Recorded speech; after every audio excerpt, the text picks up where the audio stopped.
Dhaka international film ফেস্টিভ্যালে এবার আমি স্ক্রিপ্ট ল্যাবে একজন পার্টিসিপেন্ট হিসেবে আছি। আজকের ফিল্মটার নাম হচ্ছে লাফ লাইন্স। ফিল্মটা খুবই স্পেশাল। ফিল্মটা আসলে তৈরি হয়েছে আমরা যারা বুড়িয়ে যাওয়া নিয়ে ভয় পাই বা এইজিং নিয়ে ভয় পাই তাদেরকে ডেডিকেট করে বানানো।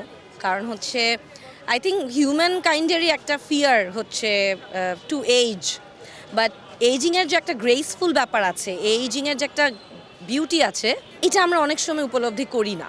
সো আমার ফিল্মটা ভীষণ রকমের সেই সত্যটাকে উপলব্ধি করার একটা ছবি। আর আমি একজন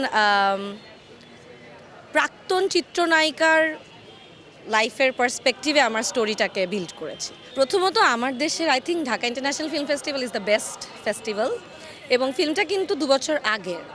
সো আমি অনেক চিন্তা ভাবনা করে আরেকটু খুঁটিনাটি চেঞ্জ করে এবার দিলাম, বিকজ আই থিঙ্ক এটা খুবই সময় উপযোগী একটা গল্প এবং এই সময়কে ধারণ করে।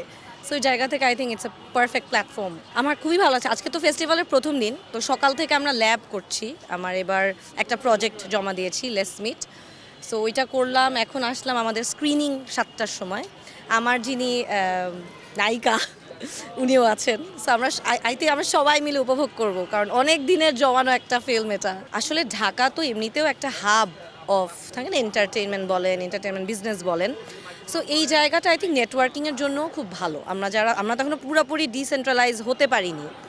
সো আই থিঙ্ক ঢাকা বা ঢাকার বাইরের যারা আছেন, film makers, distributors, producers, I think Dhaka international film ফেস্টিভ্যালে আসলে আপনি ওই সমস্ত দ্বার উন্মুক্ত পাবেন।